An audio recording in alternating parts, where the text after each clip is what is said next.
Voilà, c'est plus flou. Hein. Ouais, parce que j'ai mis play. Là, ça enregistre. Ah, ok, d'accord. Oh, Seigneur!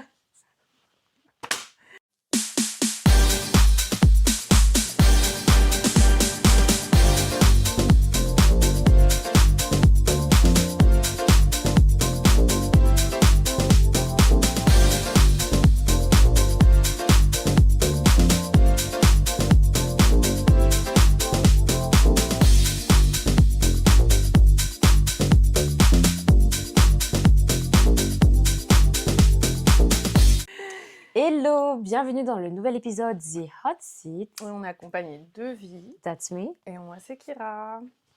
Du coup, aujourd'hui, ça va être un petit peu n'importe quoi. Hi. Hi! Ah, pardon, oui, What's excusez-moi. up? Mais vas-y, on a commencé depuis 15 heures aussi. Hello, V, how are you? I'm alright, thank you and you girl. I'm very good, thank you. Oh, nice. So, est-ce qu'on a une affirmation du jour? Je transforme chaque obstacle en une leçon. Voici l'affirmation du jour. Et ouais, chaque obstacle en une leçon. Aujourd'hui, c'est assez spécial en fait. On n'a pas une thématique en particulier. Ouais, on a rassemblé tous les témoignages en fait qui nous restaient dans le Google Form. Ouais. Et en fait, on va en discuter comme ça, là, de façon éparse, donner nos avis encore une fois et réagir avec vous. Merci en tout cas à tous ceux qui ont participé au Google Form avant la Merci nouvelle à saison. vous. Ouais, avant la nouvelle saison, on va en remettre un nouveau, tout frais, Ouais. avec d'autres sujets. Et on compte sur vous hein, pour répondre présent comme d'habitude. Merci beaucoup. Thank you. Et on commence avec le premier témoignage qui est au sujet de la mixité. On l'a évoqué un peu l'épisode d'avant. Précédent, ouais, on Ouais. a parlé On n'est pas rentré brièvement en vrai dans le vif du sujet. dans le détail, mais ça changera pas en vrai. On n'a pas tellement de. Mais on a reçu quelques témoignages concernant donc, les mariages Yes. mixtes. Le mélange de cultures, même si on a la même religion, il y aura toujours des différences.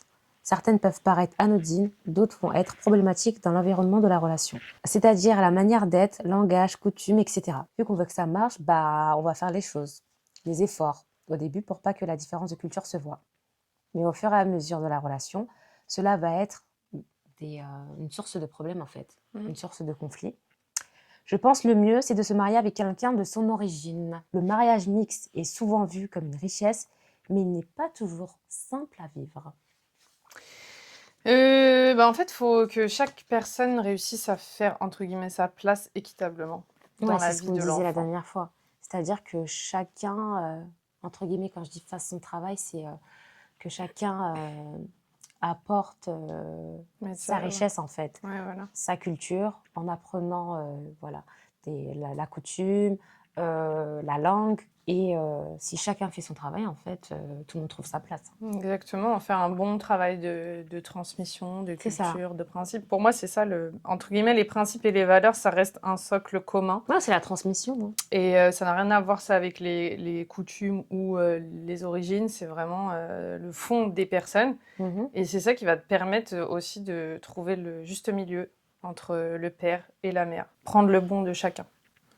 Ouais, mais des fois, en fait, malheureusement, où ça arrive que même des enfants dont les parents sont de la même origine ne connaissent pas, c'est-à-dire les traditions, ou n'ont pas eu malheureusement la transmission de la langue. Parce qu'en fait, les parents vont parler en français, en se disant c'est plus simple, l'enfant va comprendre. Mais même si vous parlez en fait votre dialecte, l'enfant comprendra. Surtout s'il a eu l'habitude d'entendre du coup le langage, cette langue depuis en fait tout petit. Ouais, c'est vrai. Il faut pas oublier que le cerveau d'un enfant, c'est une éponge. Ouais. Exactement. Après, je pense que pour le cas de ces enfants-là, c'est surtout les parents qui se sont genre expatriés hyper tôt. Genre moi, Pas forcément. Hein. Je sais pas, moi. En fait, moi, par exemple, pour prendre mon cas, mes parents, ils sont arrivés. Ma mère, elle est arrivée genre à 22 ans, je crois, ici en France. Enfin, elle était même pas en France, elle était en Suisse d'abord. Elle a vécu en Suisse et ensuite elle est venue en France. Et après, mon père, il est venu par la suite.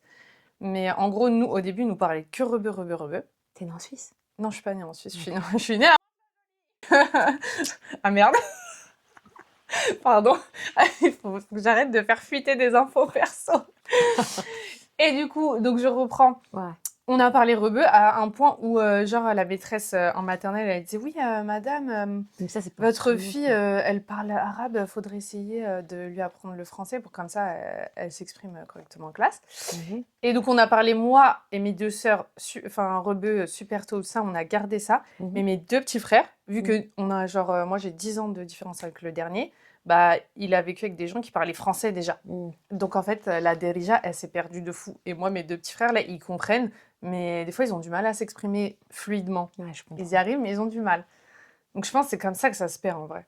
C'est le fait que bah, tu choisis la langue de la facilité, Mhm. tu parles français, c'est plus rapide pour toi. Et voilà. Et mes parents aussi parlent très bien français, tu vois. Même s'ils parlaient arabe de bonne manière et tout, enfin à fond quand on était petits, ils s'expriment très bien en français, ils écrivent très bien en français. Donc même pour eux, parler avec les petits, c'est facile, quoi, en français. Anyway. Ok. Donc je sais plus, on en était où dans le débat. Par rapport à la mixité, donc toi, pour toi, Mm. du coup, la question, parce que la personne qui nous écrit ce témoignage, donc elle est persuadée que de se marier avec une personne de sa communauté, C'est c'est mieux. plus simple et c'est mieux. T'en penses quoi? Ça peut être simple. Après, moi, je me dis qu'il faut pas s'arrêter à là. C'est oui ou non? T'en penses quoi? Non, moi, je suis vraiment genre partagée. Genre, l'amour, Ok. pour moi, ça se juge pas à l'origine ou quoi. Imagine, tu tombes amoureux d'une origine qui est complètement bah, inverse de la tienne et tu vas t'empêcher de le vivre parce que c'est plus simple. Genre, tout est difficile. Un couple, en général, même de la même origine, c'est difficile. Tu vois ce que je veux dire ou pas? Genre, Je entre vois ce que tu veux dire. Sénégalais aussi, c'est compliqué, tu vois. Genre, vous avez des castes et tout. Tu vois, juste ça, pourtant, vous êtes Sénégalais, il y a des différences, tu vois. Faut pas s'arrêter au pays. Ouais, non, mais je comprends, moi, du coup, Je comprends son point de vue son quand point elle de dit qu'il faut vue. se marier avec quelqu'un de son Ouais, origine. Mais pour moi, le fait d'avoir peur de la difficulté, ouais. ça va pas empêcher. Enfin, et de se marier avec quelqu'un, de choisir la facilité, ça va pas empêcher qu'il y ait des soucis entre la même culture, tu vois. Genre, Donc, non, c'est important. mais je vois ce que tu veux dire. Mais moi, par exemple, moi, il n'y a pas de caste par rapport à nous. Les castes, etc. et tout, ça va être les halpoulards, etc. et tout, tu vois. Ok. Donc, moi, par exemple, il n'y a pas de caste, etc. tout ça et tout. Mais je comprends le point de vue de la personne quand elle se dit que c'est beaucoup plus simple. C'est parce qu'en fait, euh, déjà, des personnes qui sont issues d'une même famille Mm. peuvent avoir une éducation différente, parce que comment tu vas éduquer ton premier enfant et le dernier, c'est pas la même chose. Ouais. Tu vois ce que je veux dire? Mhm. Donc, ça veut dire maintenant, toi, une personne qui a une éducation différente, vous allez vous mettre ensemble. Donc, forcément, il y a plein de choses que vous n'allez pas comprendre. Mm. Et il faut apprendre, en fait. Donc, effectivement, donc c'est soit tu es pour le mariage mixte ou contre. Bah, moi, j'irais pour. D'accord. Donc, toi, tu es pour le mariage Ouais. mixte?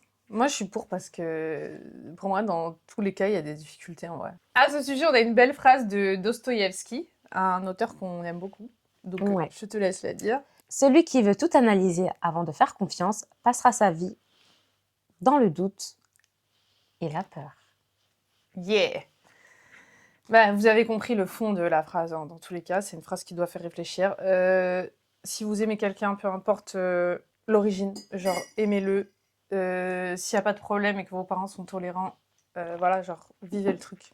Vivez le truc, quoi. Genre, on est dans une France très cosmopolite. Aujourd'hui, c'est impossible de ne pas kiffer sur quelqu'un qui a une origine différente de la Ouais, tienne. ouais, c'est exactement ça, c'est Tu vrai. vois ce que je veux dire? Il y a C'est un dur. melting pot. Ouais, Mm. de fou. Je suis d'accord. It's life. C'est vrai. Du coup, moi, j'en ai un autre. On t'écoute. Et ça, c'est un témoignage qui me tient beaucoup à cœur parce que je connais la personne. C'est vrai? Ouais. Et Parce que puisque c'est bah, anonyme, on tient à c'est préciser. anonyme, mais elle m'a dit qu'elle m'avait envoyé un témoignage et c'est ma meilleure amie. Donc voilà. Je vous lis, de toute façon, c'est trop facile de deviner. Issu d'un mariage mixte, on dit souvent que c'est une richesse. Pourtant, en tant qu'enfant métisse, c'est très complexe. Surtout quand on évolue entre deux familles aux paradigmes opposés. Je suis métisse gabonaise et bretonne et j'ai grandi en France. Dans une société qui discrimine les non-blancs, ma famille bretonne ne perçoit pas toujours les discriminations que je subis, tandis que ma famille au Gabon me considère comme une blanche, éloignée de leur réalité. Cela génère des incompréhensions, des préjugés et des discriminations des deux côtés.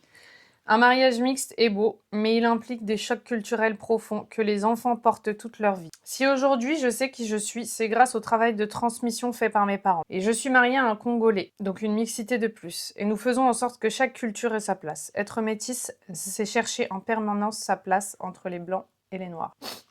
J'avoue, vu qu'elle me parle souvent de ça, Au niveau du métissage, genre, j'ai grave compris la notion. Parce qu'au début, quand j'étais plus jeune, genre, je savais pas trop ce que c'était être métisse. Genre, j'avais entendu, mais j'ai vraiment découvert ça avec elle. Parce que tu peux être métisse de couleur, mais métisse de pays aussi. Elle, du coup, elle est vraiment métisse de couleur et je comprends toute la difficulté qu'il y a autour. Déjà, quand t'es marocain ou t'es sénégalais, que tu vis en France, que t'es né en France, quand tu viens au bled, t'es considéré comme un Français et qu'en France, t'es considéré comme un étranger. Enfin, Ouais. en fait, t'es jamais à ta place en tant que métisse ou en tant qu'étranger, genre né dans un... Comment on Et dit ont ça des origines. Ouais, qui ont des origines, mais qui sont nés dans un pays opposé à leur origine, tu vois. Mhm. Donc, voilà.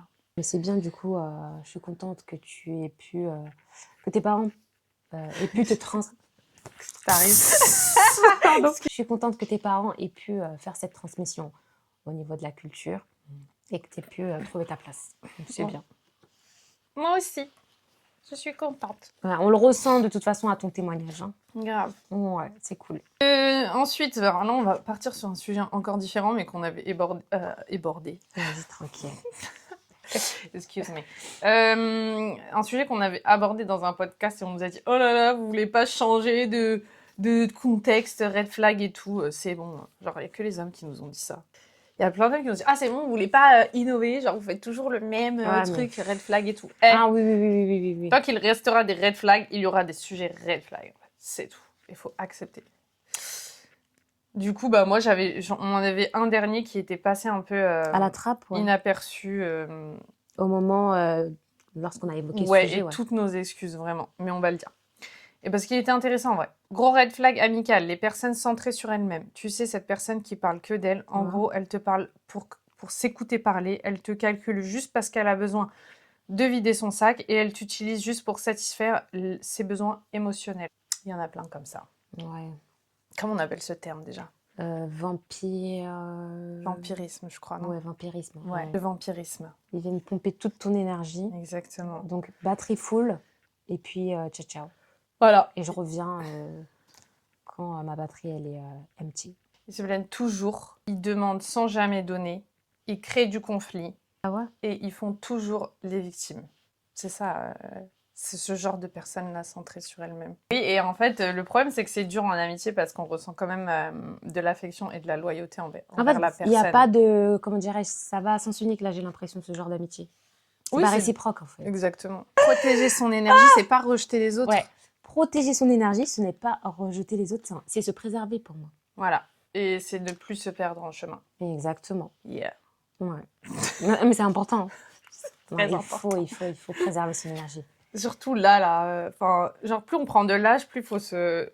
Je dis pas être égocentrique et tout, mais genre faut grave protéger son esprit parce que avec tout ce qui se passe, tu peux grave être pas bien, tu vois. Ouais, ça va vite.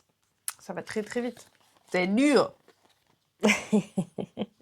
C'est dur. Pardon, je sais pas pourquoi j'ai mis là. On en avait déjà parlé justement des limites.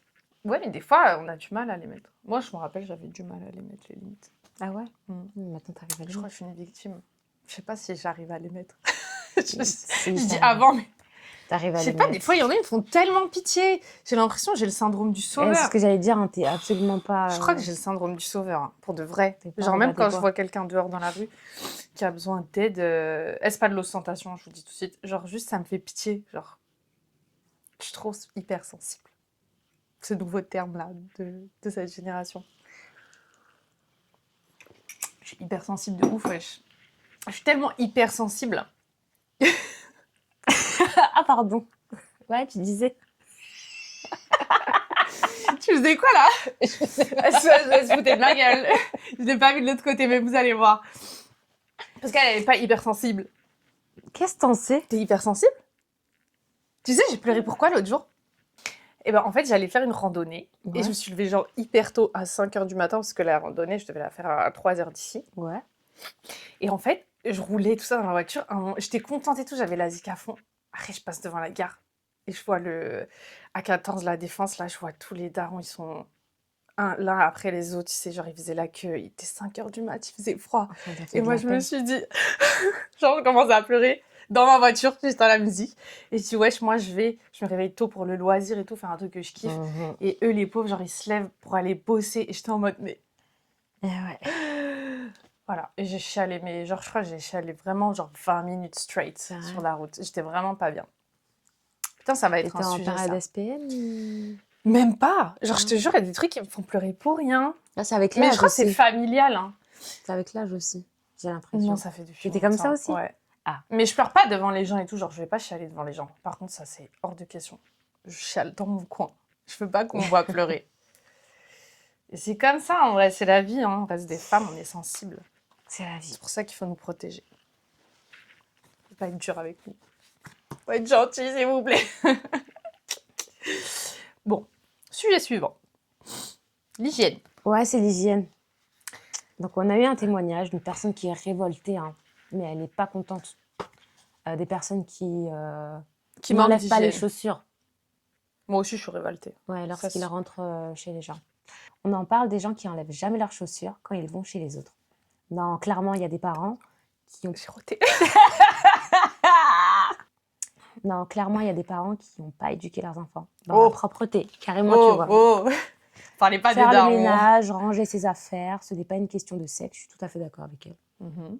Pour moi, c'est une question de personne qui est propre. Hein. Ouais. De personne qui, voilà. Si t'es propre, t'aimes faire le ménage. Yeah. Mais il y en a qui n'aiment pas faire le ménage, ils font appel à des aides ménagères, non, rien. Donc, en soi... Non, il y en a qui sont sales, frère. Il y en a, ils sont sales de fou malade. Genre, j'ai vu des... Enfin, bref.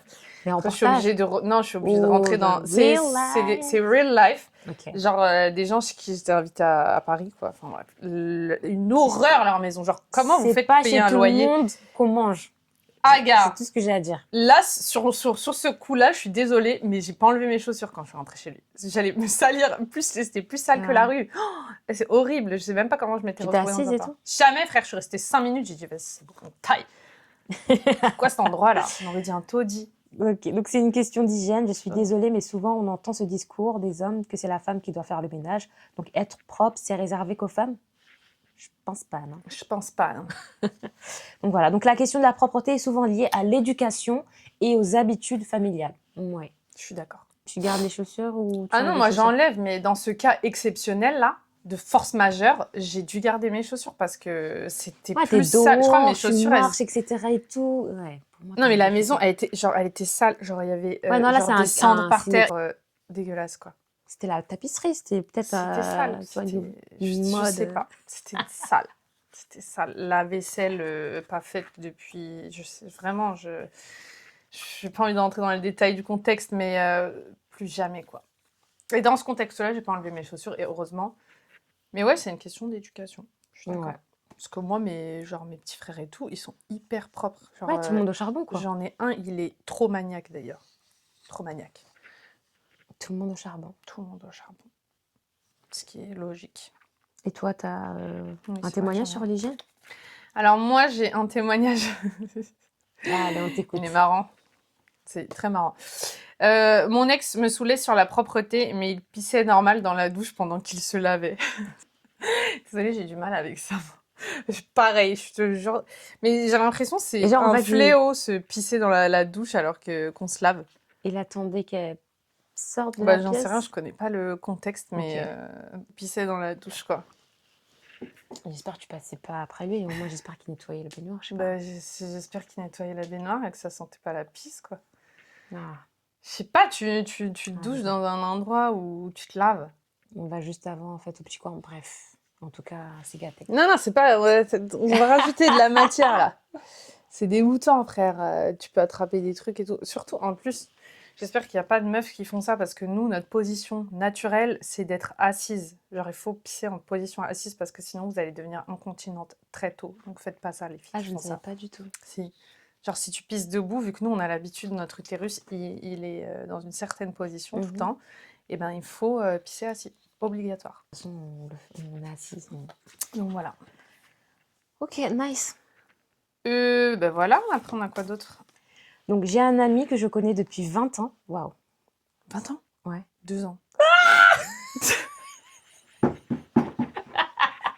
Depuis 20 ans. Ok, ça fait hyper longtemps. C'est plus un ami, normalement. Regarde-toi, tes amis, ça va bientôt faire 20 ans. Hein. Ouais. Ben voilà, moi, tu vois, il y C'est en a, vrai. moi, il y en a, ça fait... Ça fait 14 ans pour certains que je les connais. Et ouais, pour certaines, ça fait 25 ans. Donc, j'ai un ami que je connais depuis 2 ans. On se parlait tous les jours, on rigolait, on discutait, on se tapait des barres. Parfois, il me faisait des avances.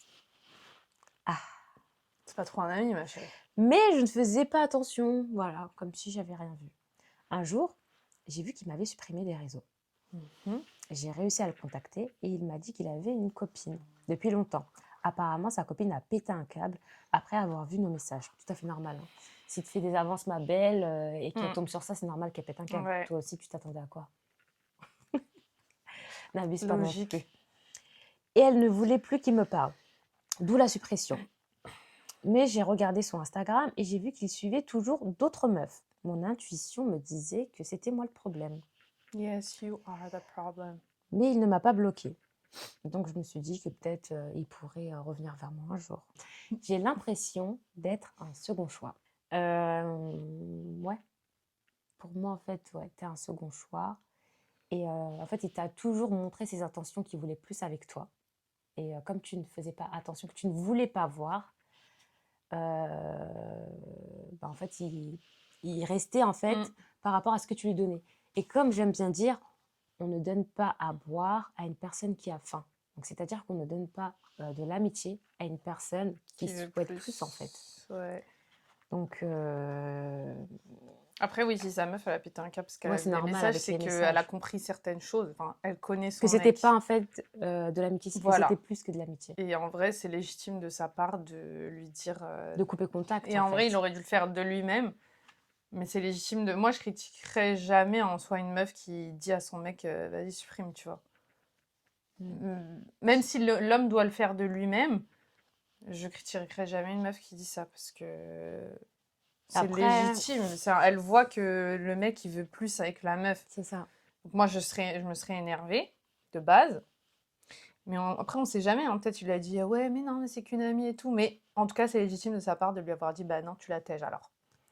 Ouais, non, parce qu'elle se dit oui mais il a d'autres meufs sur Insta. Ouais, mais je pense peut-être qu'il n'a pas la même. Non, il n'a pas la même relation. Ouais, c'est pour ça en fait qu'il a dû garder les autres amis. Mais toi, étant donné qu'il voulait plus, donc madame a paniqué, c'est normal. Et peut-être que toi, tu viens de te réveiller par rapport à cette histoire et qu'en fait, en réalité, tu le kiffais et tout, parce qu'à la fin, tu parles de second choix et qu'il va revenir un jour. Pour moi, peut-être que toi aussi, tu ressentais quelque chose pour lui, mais que tu voulais pas te l'avouer. Ouais. Et quand tu vois que ça y est, il est entre guillemets pris, bah, c'est là que ça te réveille, ça te fait quelque chose. Faut se réveiller toujours avant. Quand on perd quelque chose, tu vois qu'on se rend compte en fait de la valeur. Franchement, faut se réveiller avant de fou, genre. Wake up, wake up. Arrêtez de tarder, quoi. Si vous kiffez quelqu'un ou quoi, dites-lui. One life. Non, mais c'est vrai. Tu lui dis, t'es fixé, hein, s'il te recale, il te recale. Et puis voilà. Ah, t'as du bis, toi. Non, pas du tout, c'est faux. Tu m'as fait rire en fait avec ton regard. Regarde, c'est toi, tu me fais rire. Est-ce que les mecs, ils savent quand on les drague, genre, est-ce qu'ils voient quand on les drague? Je crois pas. Bonne question. Si vous pouvez répondre en commentaire. C'est la première fois que ça m'arrive, hein, je vous le dis. Et du coup, peut-être que j'ai fait de la D. J'ai tout donné. Rien avant. Mais bon, je crois que la personne, elle est pas intéressée. Donc j'ai envie de pleurer, mais c'est pas grave. Non, moi, t'as fait les choses. Putain, mais moi, je trouve que c'est bien. Je sais pas comment ils font les mecs pour se faire calreux tout le temps. En vrai, je me suis pas fait recaler officiellement. Là, t'as eu des news ou pas? Pas du tout. Ça fait un jour. Ouais. Ça fait un jour que j'ai pas... Je me suis mangé un remis. Après, c'est pas quelqu'un qui est tout le temps sur les réseaux, donc voilà. Essaye de te rassurer comme ça. Ouais, je vais me rassurer comme ça. Essaye de te rassurer comme ça. C'est pas grave à faire rassurer. Non, tranquille. Franchement, c'est rien. La vérité. Non, je suis sérieuse. Non, je le vis mal. Non, je suis This is the first time. Peut-être la personne, elle est même pas sur son téléphone. Oui, je pense que c'est quelqu'un qui est pas réseau du tout. Et donc voilà, en fait. C'est pas un Gen Z, hein. C'est pas un jeune. Ah, donc tu t'en fous, en fait. C'est bon. He's an old boy. C'est pas grave, tranquille. Ça va passer. Je reste debout. Ça me touche, mais je reste debout. Je suis touchée, mais je reste debout. C'est pas grave, genre, on peut se faire recaler. C'est pas grave, c'est la vie. Genre, c'est pas grave. Au moins, ça va me humble. Ouais. Tout était trop facile. Il faut que... Ça va aller. Ouais, sérieux. Ça va aller. Changeons de sujet. Voilà, donc en fait, moi, c'est bon. C'était tout pour moi. Moi, j'en ai encore. Et du coup, les derniers témoignages qu'on a, c'était revenir dans une relation qui t'a fait mal. Alors, on a reçu. J'ai fait que ça. Il m'a ghosté et reghosté et j'arrive pas à tourner la page alors que la relation a duré plus ou moins 1 an par intermittence. Il a un côté mystérieux qui fait que je m'attache à lui. Il a un côté mystérieux. C'est bizarre. On a à peu près les mêmes valeurs et j'ai l'impression que c'est le bon, mais bon. Pas sûr que je lui plaise autant, sinon il se serait engagé depuis et il ne m'aurait pas ignoré. C'est dur. Voilà, c'est tout ce qu'elle a dit. Oui, en vrai, je pense qu'un mec, quand il est intéressé, genre... Tu le sais, tu le ressens, tu le vois. Bah ouais, je pense. Ou alors, il fait en sorte de... Après, des fois, il y en a qui sont pas intéressés, c'est au fil du temps qu'ils deviennent... Enfin, qu'ils s'intéressent à toi aussi. Là, je suis en train de parler de... Non, je m'éloigne, je suis en mode cas personnel, mais là, on parle de la go. Revenir avec une personne qui t'a fait mal, toi, t'en penses quoi? Bah, franchement, pour moi, il est pas intéressé par toi. S'il te gosse et il te regosse et que genre, en fait, il vient quand tu as besoin peut-être d'un soutien aussi émotionnel ou faire quelques trucs, j'en sais rien. Après, vous faites ce que vous voulez. Mais ça ne nous regarde pas. Mais en gros, peut-être il revient que pour ces choses-là que tu as partagé avec lui et qu'après, il se barre quand il a ce qu'il veut, tu vois. Et s'il a toujours ouais, autant de mystères après 1 an, plus ou moins par intermittence, moi je pense qu'en 1 an, on connaît déjà quelqu'un, donc qu'il soit encore mystérieux, c'est un peu chelou, tu vois. Ouais, c'est bizarre. C'est bizarre, hein. C'est que voilà, il dit pas tout, quoi. Et c'est ça, en fait, qui fait que en fait, tu t'attaches à lui. Donc, t'inquiète pas, tu trouveras un côté mystérieux avec une autre personne. Voilà. T'inquiète pas, ma biche. Il faut pas être fasciné par des gens, genre ça dit en rien ce qu'ils sont en termes d'engagement ou en termes de sincérité. Pour ou contre? Je dis bien qu'il t'a fait mal, hein. J'ai pas dit une relation où vous êtes séparés, voilà, où il n'y avait pas de... En vrai, je dirais non. Ouais. Mais des fois, il faut retenter, mais pour être sûr que c'est fini, it's over, que la personne, elle a pas changé. Mais pas quand c'est une tromperie, hein. Par contre, ça, pour moi, c'est rédhibitoire. Ouais, mais là, on a dit une personne hein. qui t'a fait mal, hein, justement. C'est pour ça que Oui, je mais précise. dans une relation qui t'a fait mal, c'est large. Peut-être ça t'a fait mal parce que la personne, elle t'a trompé. Dans ce cas-là, si la personne, elle t'a trompé, ne revenez pas avec elle, hein. C'est la pire erreur à faire. Enfin, pour moi, je trouve que... En tout cas, moi, une personne qui t'a fait mal, je retournerai pas. Et tu sais, des fois, il y en a qui ont besoin d'être, sûr de cette décision-là pour passer à autre chose et pas garder de doute. Tu vois ce que je veux dire? Enfin, faut pas s'accrocher en fait aux gens. Ça te bloque en fait. Ça te Tant bloque. qu'il y a la vie, on dit qu'il y a toujours Non, mais peut-être que ça peut t'empêcher de rencontrer, encore une fois, comme on a dit dans les podcasts précédents, des gens enfin, un mec peut-être qui peut être incroyable pour toi et en fait, vu que tu es omnubilé par ce mec là à l'heure actuelle. Tu vois pas ce qu'il y a autour de toi. Voilà. Ça, c'est vrai. Donc c'est triste quoi. Puis si t'as ghosté, ça en dit long hein, aussi. C'est qu'il prend pas en compte ton temps, il prend pas en compte tes sentiments. Donc en fait, il s'en fout quoi en définitive. Ghost-le toi aussi, arrête de le calculer ma chérie, genre vraiment. Pour ton bien, avance et passe à autre chose. J'avance en chantant. Singila. Comment j'avais buté cette chanson quand j'avais un goumin. Ah ouais? Il y a beaucoup de chansons de Goumin. Ouh là là. Bref. Ah là là. Jamais de la vie, la personne l'a fait de son plein gré en me laissant triste et en souffrance. Je préfère faire ma vie en me reconstruisant, car beaucoup de gens m'ont fait du mal. J'écris pas. Et je préfère rester fermée quand quelqu'un essaye de revenir dans ma vie. Ok, donc toi, tu es radical. Et c'est bien. Parce que tu connais tes limites et tu mets tes limites.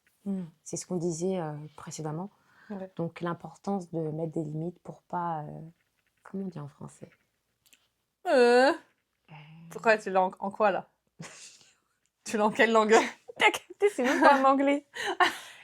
Ouais, en fait, j'allais remixer en fait du Français. Du Wojak. Wolof et du Wojak. Ah ok. Oui donc. T'as capté. En français. Pour ne pas se... Ouais, pour pas qu'on se foute de ta gueule en fait. Mais c'est pas facile, hein, parce que c'est bien beau, en fait, des fois, tu sais, des personnes te disent fais ci, fais ça, etc. et tout. C'est facile de parler, mais quand, en fait, tu es dans la situation, ça peut être compliqué. Oui, ça dépend. Ça, faut pas oublier, tu vois. Il y a tout qui rentre en ligne de compte. Il y a les expériences, les traumas. Les émotions, les traumas, il y a plein de points à prendre. Comment tu sais les gérer, tout ça. La réponse traumatique. Les gènes aussi. Bah oui, parce qu'on n'oublie pas... Dans les gènes aussi. On nous transmet, en fait, des traumas... des choses, quoi. Ouais, des fois, il vous arrive des choses. Enfin, des fois, vous êtes traumatisé par quelque chose, vous avez de l'aversion pour quelque chose, vous êtes stressé par quelque chose. Alors vous savez que ce n'est pas vous qui avez vécu cette situation, c'est les ancêtres. Ça s'appelle le transgénérationnel. Exactement. C'est un très bon sujet à aborder, ça. Ouais, moi, je m'étais documentée sur ce sujet. T'as vu la meuf qui a un Insta qui fait que ça, genre qui raconte que les trucs transgénérationnels? Non, pas du tout. Elle s'appelle comment? Leïla, je crois, transgénérationnelle. Je connais pas. Mais j'aimerais bien l'inviter. Si tu tombes dessus, J'aimerais trop faire un truc avec elle. Parce qu'elle parle trop bien du transgénérationnel. Ah ouais. Tu m'enverras. Ben voilà, ma foi. Je pense qu'on a tout abordé. Moi, j'ai plus rien. Ouais, moi aussi. On a tout abordé. Donc là, c'était vraiment différents sujets. Un mix de tout, ouais. C'est ça. Merci encore voilà, pour le visionnage, les commentaires que vous laissez, l'interaction que vous pouvez avoir avec nous. La force que vous nous donnez. Ouais. Oui, merci à vous de nous avoir écoutés. Et on se dit à la prochaine. À la prochaine, ouais. Bye. À bientôt, portez-vous bien.